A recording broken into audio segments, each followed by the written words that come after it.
매일 듣는 하나님의 달콤한 말씀. 달콤 성경 21번째 이야기. 소경을 고치신 예수님을 믿지 않는 바리새인들. 예수님께서 가시다가 태어날 때부터 눈이 보이지 않는 소경을 보셨습니다. 제자들이 예수님께 물었습니다. 선생님, 이 사람이 소경으로 태어난 것은 누구의 죄 때문입니까? 이 사람의 죄 때문입니까? 부모의 죄 때문입니까? 둘 다 아니다. 그저 그 안에서 일하시는 하나님의 일을 보여주시려는 것이다. 우리는 낮에 나를 보내신 분의 일을 해야 한다. 아무도 일할 수 없는 밤이 곧 온다. 내가 세상에 있는 동안 나는 세상의 빛이다. 예수님께서 이 말씀을 하신 뒤에 땅에 침을 뱉어서 그것으로 진흙을 개어 그의 눈에 바르시고 그 소경에게 실로암 연못에서 씻으라고 말씀하셨습니다. 실로암은 번역하면 보냄을 받았다는 뜻입니다. 그 소경이 연못에서 씻고 다시 보게 되어 돌아갔습니다. 그때 이웃 사람들과 전에 그가 구걸하던 것을 본 사람들이 예수님께서 고쳐준 소경을 보고 말했습니다. 이 사람 앉아서 구걸하던 그 거지 아니야? 그 사람 맞네. 아니야. 그 사람이랑 비슷한 사람이야. 사람들이 수군거리는 것을 듣고 눈을 뜨게 된 그 사람이 말했습니다. 제가 바로 그 사람입니다. 어떻게 눈을 뜨게 되었소? 예수라는 사람이 진흙을 개어 내 눈에 바르고 실로암에 가서 씻으라고 하였소. 그래서 내가 가서 씻었더니 정말 보게 되었소. 그 사람이 어디에 있소? 모르겠소.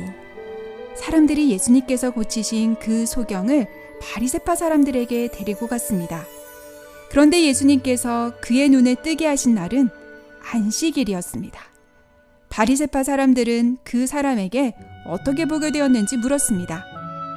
그가 그분이 내 눈에 진흙을 바르신 다음에 내가 눈을 씻었더니 이렇게 보게 되었습니다 하고 대답하자 바리새파 사람들 중 몇몇은 안식일을 지키지 않는 것을 보니 예수는 하나님에게서 온 사람이 아니오 라고 하였고 몇몇은 죄가 있는 사람이 어떻게 그런 기적을 행할 수 있겠소?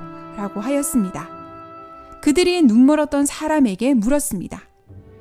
그가 당신을 보게 했는데 당신은 그를 어떻게 생각하시오? 그분은 예언자입니다. 유대인들은 그가 눈이 보이지 않았다가 나은 것을 믿지 않고 그의 부모를 불러서 물었습니다. 이 사람이 정말 태어날 때부터 눈이 보이지 않았던 당신들의 아들이 맞소? 그런데 지금은 어떻게 보게 된 거요? 이 사람은 우리의 아들이고 태어날 때부터 눈이 보이지 않았습니다. 하지만 우리는 이 아이가 어떻게 보게 되었는지, 누가 그 눈을 뜨게 했는지는 모릅니다. 다 큰 어른이니 그에게 물어보십시오. 그 아이가 이야기할 겁니다. 그 부모는 유대인들이 예수를 그리스도라고 말하는 사람을 회당에서 쫓아내기로 한 것을 알고는 무서워서 그들의 아들에게 물어보라고 말한 것이었습니다. 바리새파 사람들은 눈멀었던 그 사람을 또 불러서 말했습니다. 영광을 하나님께 돌려라. 그 사람은 죄인이라고 알고 있어. 나는 그분이 죄인인지 아닌지는 모릅니다. 다만 한 가지 내가 아는 것은 내가 눈이 멀었다가 지금은 보게 되었다는 것입니다. 그 사람이 당신에게 뭘 하였소? 어떻게 당신을 보게 한 것이요? 내가 이미 다 말했는데 여러분은 내 말을 고지 듣지 않았습니다. 그러면서 왜 다시 들으려고 합니까? 여러분도 그분의 제자가 되려고 합니까?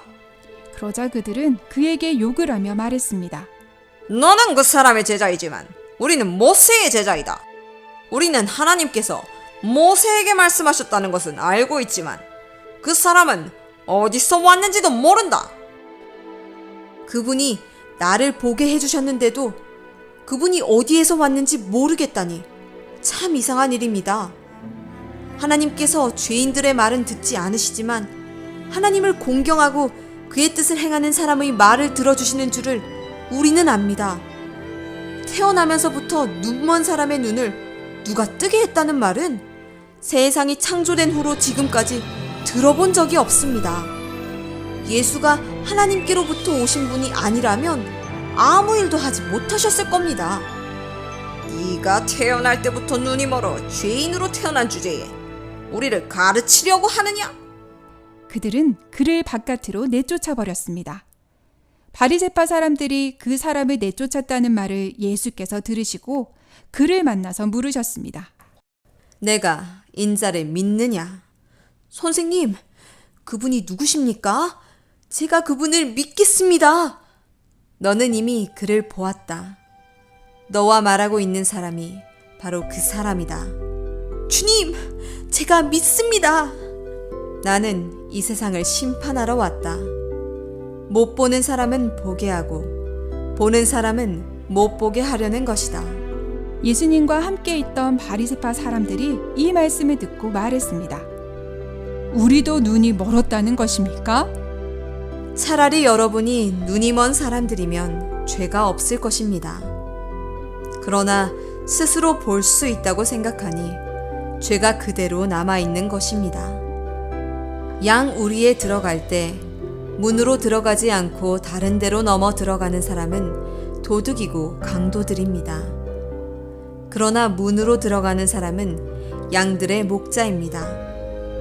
문지기는 목자에게 문을 열어주고 목자는 자기 양들의 이름을 하나하나 불러서 데리고 나갑니다. 양들은 목자의 목소리를 알기 때문에 목자가 앞서가면 그를 뒤따라갑니다. 하지만 양들은 낯선 사람은 절대로 따라가지 않고 그에게서 도망갈 것입니다. 양들은 낯선 사람의 목소리는 모르기 때문입니다. 예수님께서는 비유로 말씀하셨지만 그들은 자신들에게 하시는 말씀이 무슨 뜻인지 깨닫지 못했습니다. 내가 진정으로 말합니다. 나는 양이 다니는 문입니다. 먼저 온 사람은 모두 도둑이고 강도입니다. 그래서 양들이 그들의 말을 듣지 않았습니다. 나는 문입니다.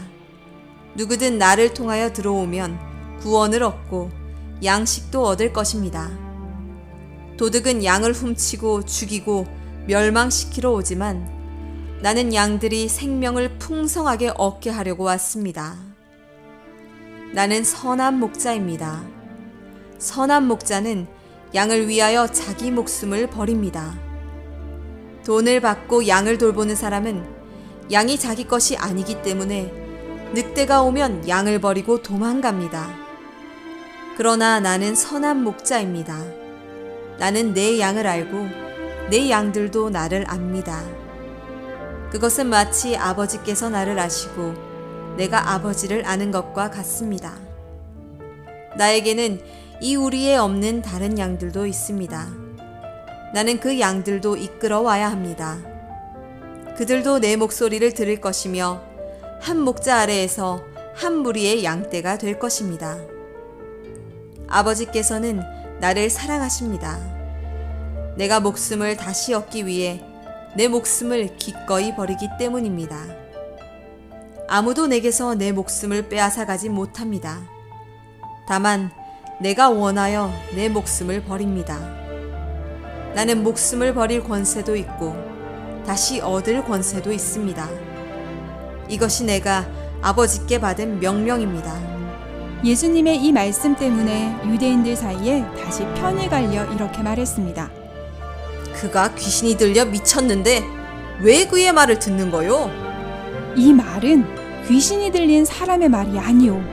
귀신이 어떻게 눈먼 사람을 보게 할 수 있소? 예수님께서 이 말씀을 마치시고 갈릴리를 떠나서 요단강 건너편 유대 지방으로 가셨습니다. 많은 무리가 예수님을 따라왔고 예수님께서는 거기서 그들을 고쳐주셨습니다.